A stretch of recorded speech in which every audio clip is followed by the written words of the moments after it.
मैं हूं नीरज, आप है शिक्षा सुधार के साथ। और बड़ी खबर अखबार के हवाले से आपके स्क्रीन पर। मार्च में होगी 1,20,000 शिक्षकों की नियुक्ति। विज्ञापन इसी माह मतलब दिसंबर महीने में विज्ञापन की बात करता है। बिहार के 9,000 माध्यमिक उच्च माध्यमिक स्कूलों के लिए अखबार के माध्यम से जो बड़ी खबर आई है आपके स्क्रीन पर, लिखा गया है कि 1,20,000 से अधिक शिक्षकों की नियुक्ति मार्च तक होने की संभावना। इसका विज्ञापन दिसंबर में ही निकलेगा। शीतकालीन सत्र के बाद कैबिनेट की बैठक में नई नियमावली पर मुहर लगेगी। अखबार के मुताबिक इसके लिए बजट का भी प्रावधान किया जा रहा है। ऐसे में बड़ी खबर हम आपको दे दें कि 7वें चरण की शिक्षक नियुक्ति के लिए अखबार का कहना है कि शीतकालीन सत्र के तुरंत बाद किसी भी दिन सरकार 7वें चरण की औपचारिक घोषणा कर देगी। माध्यमिक और उच्च माध्यमिक नियोजन के बाद प्राथमिक और मध्य स्कूलों के लिए शिक्षकों की नियुक्ति शुरू होगी। माध्यमिक और उच्च माध्यमिक शिक्षक नियोजन के लिए जिला संवर्ग सेवा का गठन किया गया है।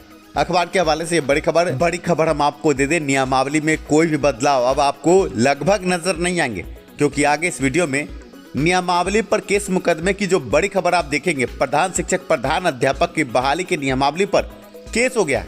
18 अगस्त 2021 को प्रकाशित नियमावली के आधार पर जब आगे बहाली प्रक्रिया बढ़ी है प्रधान शिक्षक प्रधान अध्यापकों की, तो अखबार के हवाले से यह भी खबर आप देख ले कि प्रधान शिक्षक भर्ती नियमावली ठीक नहीं फिर बनाए। हाईकोर्ट का यह बड़ा फरमान है। आपको बता दें कि प्रधान शिक्षक प्रधान अध्यापक बहाली की परीक्षा 13 जिलों में 212 केंद्रों पर कराई गई। बड़ी खबर यह भी है कि अब जो वर्तमान की परीक्षा प्रस्तावित थी प्रधान शिक्षक प्रधान अध्यापक बहाली के लिए, अब इसमें 5 महीना से अधिक का विलंब लग सकता है। अखबार की खबर आपके स्क्रीन पर है, पर शिक्षा सुधार सिर्फ खबर ही नहीं, खबर की हकीकत भी आपको दिखाई। इसी कड़ी में हम आपको हाई कोर्ट के किस केस से यह बड़ा फैसला हुआ है और कैसे आपकी बहाली प्रभावित होगी, हाई कोर्ट के केस से आपको रूबरू कराते हैं। आपके स्क्रीन पर केस का पूरा डिटेल होगा। शिक्षा सुधार खबर ही नहीं, खबर की हकीकत भी दिखलाता है। ऐसे में अखबार की खबर तो आपने देखी, अब हकीकत देखी। जो लोग नियमावली का रट लगाए हैं, इस खबर को देखकर चौंकेंगे कैसे नियमावली के कारण पूरी बहाली प्रभावित होती है। CWSC 2796/2022 केस से आप समझेंगे। अब्दुल बाकी अंसारी और इन 6 पिटीशनरों ने इस केस से नियमावली पर वो ज्वलंत सवाल उठाए हैं जिसकी चर्चा शिक्षा सुधार भी पिछले कई बार के वीडियो में कर चुका है।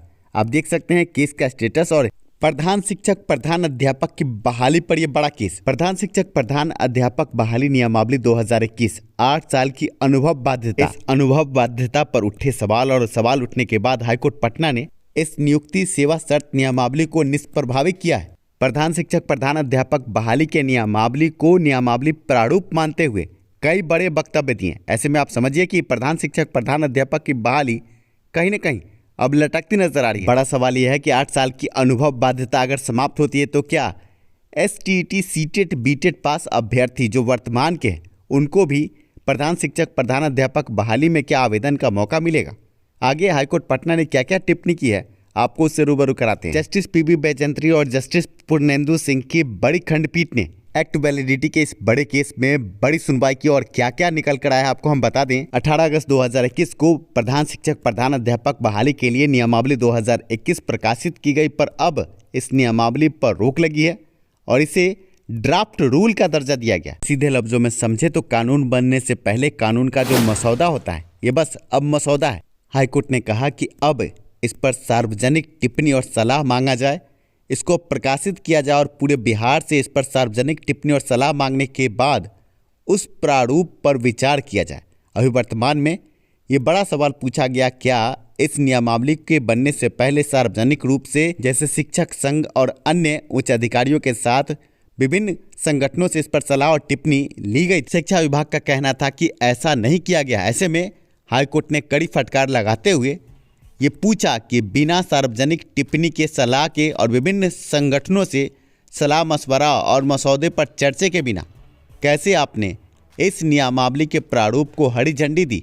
ऐसे में अब 2 महीने तक इसको सार्वजनिक रूप से प्रकाशित करके इस नियमावली पर टिप्पणी और सलाह मांगी जाएगी और इसके बाद इसे अधिसूचित करने की बात की जा रही है। ऐसे में आप समझे कि हाईकोर्ट के निर्देश के बाद अब इस नियमावली पर आगे 2 महीने तक कोई भी बहाली की प्रक्रिया आगे नहीं बढ़ेगी और आप समझिए कि ऐसे में प्रधान शिक्षक प्रधान अध्यापक की बहाली लटकती नजर आ रही है। याचिकाकर्ता का बड़ा सवाल था कि 8 साल की अनुभव बाध्यता कैसे डाली गई और इसके लिए किन किन से विचार लिया गया।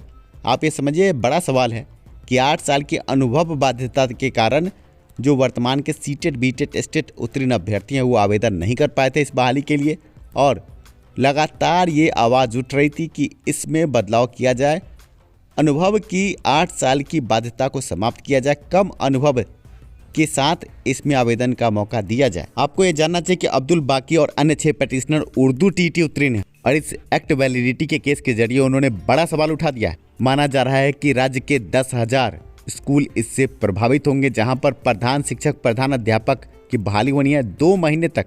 अब इस नियमावली पर आगे सार्वजनिक रूप से चर्चा होगी और इसके बाद अंतरिम रूप से मुहर लगेगी।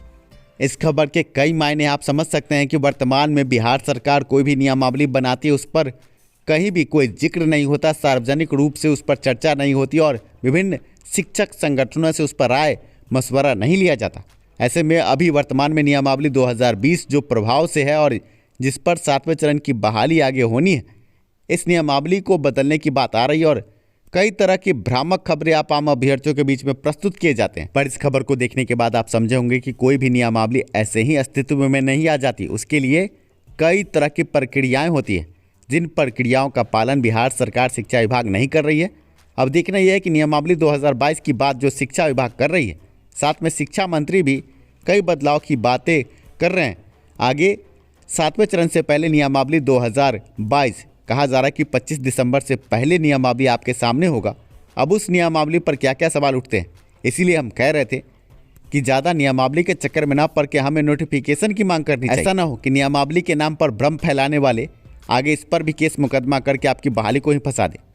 ऐसे में लगातार शिक्षा सुधार आपको गेंडा आलोक श्रीवास्तव से सावधान रहने को कहता है। ये गेंडा जो खुद पूर्णिया में अपना पेट पाल रहा है, सरकारी नौकरी ले चुका है आपके चंदे के पैसे से, और आपको बरगलाता है कि नोटिफिकेशन नहीं नियमावली मांगो। आप समझ सकते हैं कि नियमावली अगर थोड़ा भी इधर उधर हुआ तो कई केस मुकदमे होंगे और आपकी बहाली फंस के रह जाएगी। ऐसे में किसी भी गेंडा पांडा के चक्कर में ना पड़ के जल्द से जल्द नोटिफिकेशन की मांग करें। नियमावली 2020 से सभी सहमत हैं और उस पर कोई केस मुकदमा नहीं, तो क्यों अपने कुल्हाड़ी पर पैर मारने की बात हम कर रहे हैं, तरह तरह की मांग कर, और वो भी गेंडा आलोक श्रीवास्तव के बहकावे में आकर। ये गेंडा रात के अंधेरों में अपना काला सा चेहरा लेकर आता है और कहता है कि नोटिफिकेशन नहीं मांगो, नियमावली मांगो, और आप आम अभ्यर्थी भी मूर्खता करते हैं। पर इस वीडियो को देखने के बाद आप समझ चुके होंगे हमें नियमावली नहीं नोटिफिकेशन की मांग करनी चाहिए। 7वें चरण का नोटिफिकेशन जल्द जारी हो। अगर आप बिहार के बाहर के प्रतिष्ठित यूनिवर्सिटी कॉलेजों से BEd DLEd MAd PG की पढ़ाई पूरा करना चाहते हैं तो स्क्रीन पर दिए नंबर पर आप संपर्क कर सकते हैं। वीडियो पसंद आया हो तो लाइक ज़रूर करें। धन्यवाद वीडियो देखने के लिए। शिक्षा में सुधार हो, सभी के पास रोजगार हो, इसी नारे के साथ मिलते हैं अगले वीडियो में।